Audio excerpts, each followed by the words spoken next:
Khaleesi trying to go a Spicy Martini, but Spicy Martini coming right away, and Spicy Martini punched out as one again. Second Khaleesi, third She Houses. Toby, Stephen, must be extremely exciting for the stable to have a slot selected from the Gold Coast Turf Club and Aquis in the inaugural running of the Magic Million Sunlight. Yeah, Mitch, it's an honour really. Now Stephen's on board. This will be his first run in one of these races. I've been fortunate enough to have a runner in the first Everest with Aquis, so we partnered up with Hootson in that particular race. I've had a runner in the Archer or twice, I think, which we've won, and the King of the Mountain. So I've been lucky enough to be in nearly each of the slot races except for obviously the Quokka in Perth. So for me, it's exciting for the inaugural one, Steve. Yeah, I guess it's a bit surreal, really. Got to pinch myself, and it's really happening. I suppose it's great to be a part of.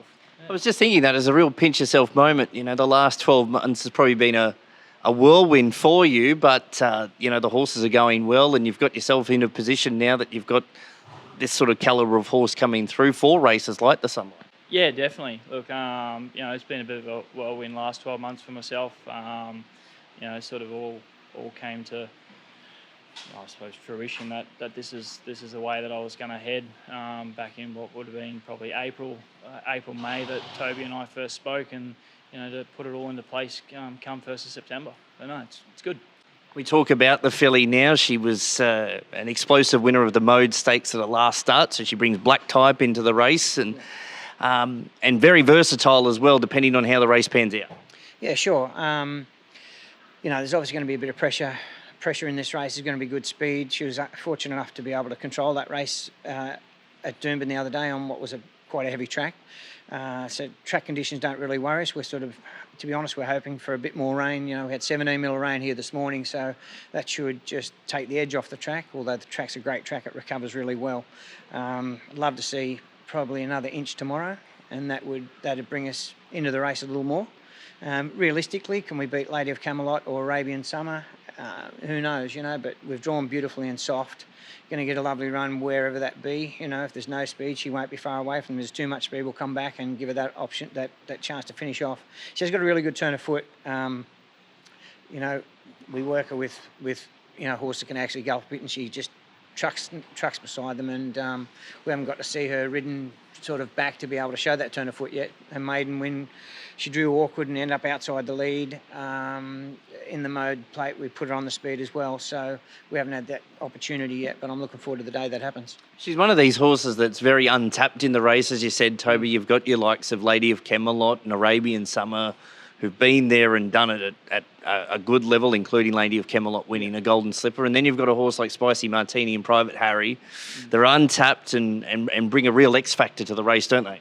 Yeah, to be honest, I'm glad you mentioned Private Harry. He looks probably a horse that could win this race. He looks like a horse that's progressed nicely. He won a very heavy track at I think Rose Hill, maybe his last start. He was dominant, and Nathan Doyle's a good young trainer, and he'd have that horse right.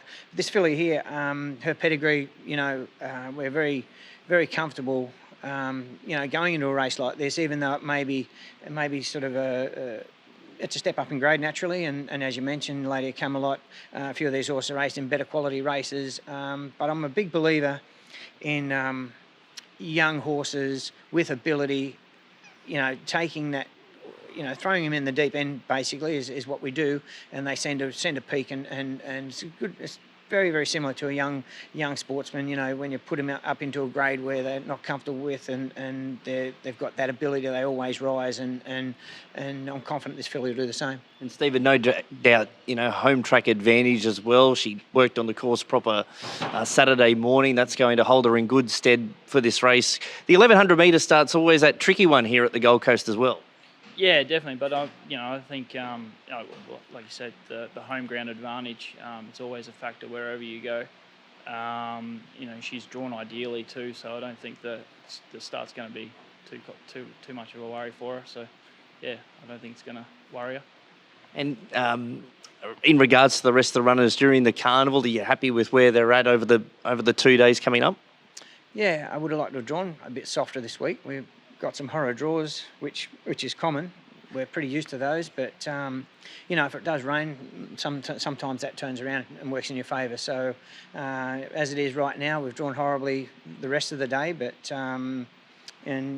Obviously Holly handpicked her barrier and drew a nice soft one, so that was great.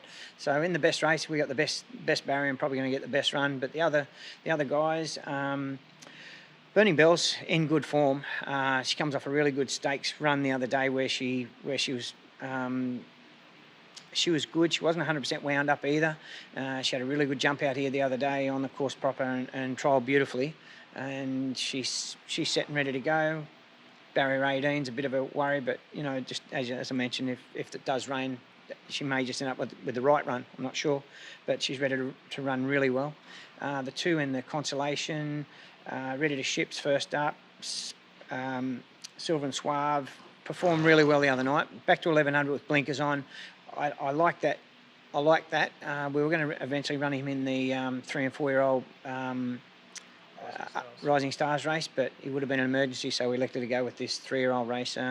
It's a tough race as well, but both those are good progressive horses, and they'll be reasonably big odds. I think they are big odds, and they're fit and ready to run well.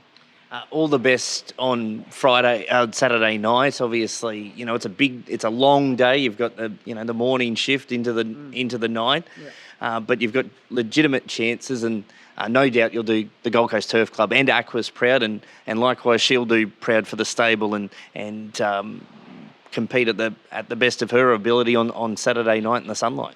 Yeah, just on behalf of Steve and I, we appreciate and thank Aquas firstly, also the Gold Coast Turf Club jointly for choosing her and giving us that chance. Yeah, it's a thank you. Big thing. No, very much appreciated. And it's one part about the race just before we go to that local flavour that the Gold Coast is supporting the local talent coming through as well. Yeah, that's right. So, sorry, I cut you off. It's just bit me. Look, it's good. It's good that your home club has got behind us, isn't it? Yeah, I think it is. I think it's a big thing.